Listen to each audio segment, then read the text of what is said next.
कहा जाता है कि हर पति पत्नी के बीच भगवान राम और माता सीता की तरह प्रेम और विश्वास होना चाहिए।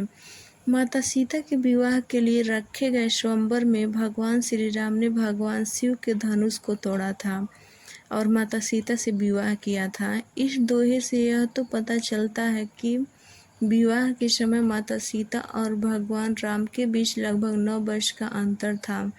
हिंदू धार्मिक ग्रंथों में सबसे प्रमुख रामायण लगभग हर हिंदू घर में मौजूद होती है, जिसमें भगवान राम के बारे में विस्तार से वर्णन मिलता है। बहुत से लोगों के मन में भगवान राम और माता सीता को लेकर कई सवाल आते हैं। इन्हीं में से एक है, विवाह के समय उनकी उम्र क्या थी।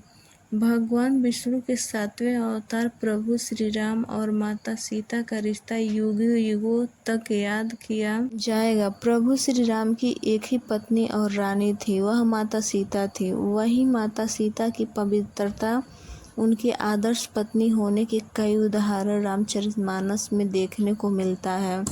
माता सीता एक राजकुमारी थी, लेकिन अपने पति श्री राम के वनवास जाने पर वह उनके साथ 14 साल तक जंगलों में रहने को तैयार हो गई। सारी पीड़ा उठाई, लेकिन पति का हर पग पर साथ दिया। भगवान राम ने भी पत्नी सीता के हरण के बाद उन्हें तलाशने के लिए लंका पर आक्रमण कर दिया। उनके पास सेना नहीं थी और न ही कोई राजपाट था, लेकिन उन्होंने सीता माँ को रावण से बचाने के लिए वनवास के दौरान ही अपनी सेना बनाई। रावण से युद्ध के बाद सीता माता ने अग्नि परीक्षा देकर अपनी पवित्रता साबित की। तो वहीं अयोध्या वापसी के बाद जब राम और सीता फिर अलग हुए तो भी उनका एक दूसरे के प्रति प्रेम कम न हुआ। माता सीता कुटिया में रहने चली गईं तो राम जी महल में ही सभी सुख सुविधाओं से अलग, बिना दूसरा विवाह किए माता सीता के वियोग में रहने लगे। इसी कारण अक्सर लोग कहते हैं कि जोड़ी हो तो राम सीता जैसी।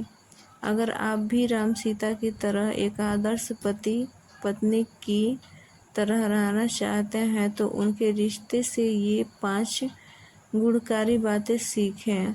हर पति पत्नी को राम और सीता के रिश्ते से एक सीख जरूर लेनी चाहिए, वह है हर परिस्थितियों में एक दूसरे का साथ देना।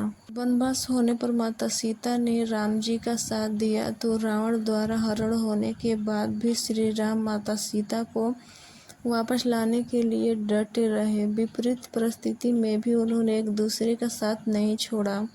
बुरी से बुरी परिस्थितियों में भी दोनों ने एक दूसरे पर विश्वास बनाए रखा। रिश्ते के बीच न आए पैसा और पद। प्रेम पद और पैसे से भरे हैं। माता सीता के स्वयंवर में बड़े बड़े महारथी राजा महाराजा शामिल हुए, लेकिन सीता माता का विवाह श्री राम से हुआ, जो कि अपने गुरु के साथ वहां पहुंचे थे।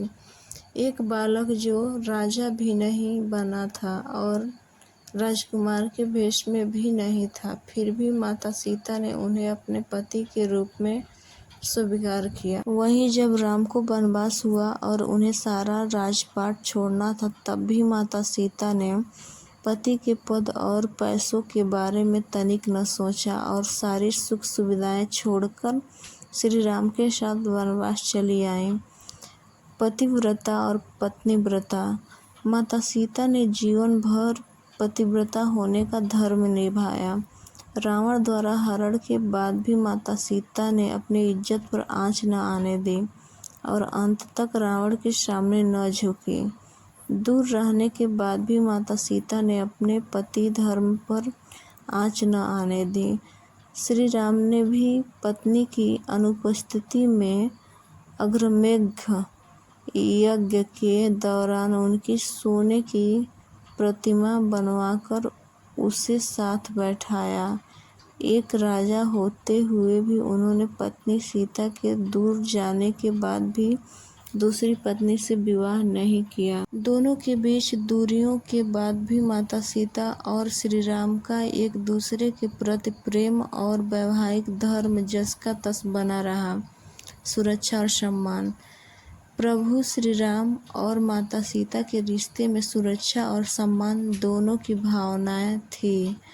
माता सीता के हरण के बाद श्री राम उन्हें बचाने और उनके सुरक्षा के लिए लंकापति रावण से युद्ध करने तक के लिए तैयार हो गए। हर पति को अपनी पत्नी के सुरक्षा और सम्मान का ध्यान रखना चाहिए। वहीं माता सीता के चरित्र और पवित्रता पर सवाल उठे तो भले ही प्रभु राम को उन पर विश्वास था, लेकिन सीता जी ने पति के सम्मान और इज्जत के लिए अग्नि परीक्षा तक दी।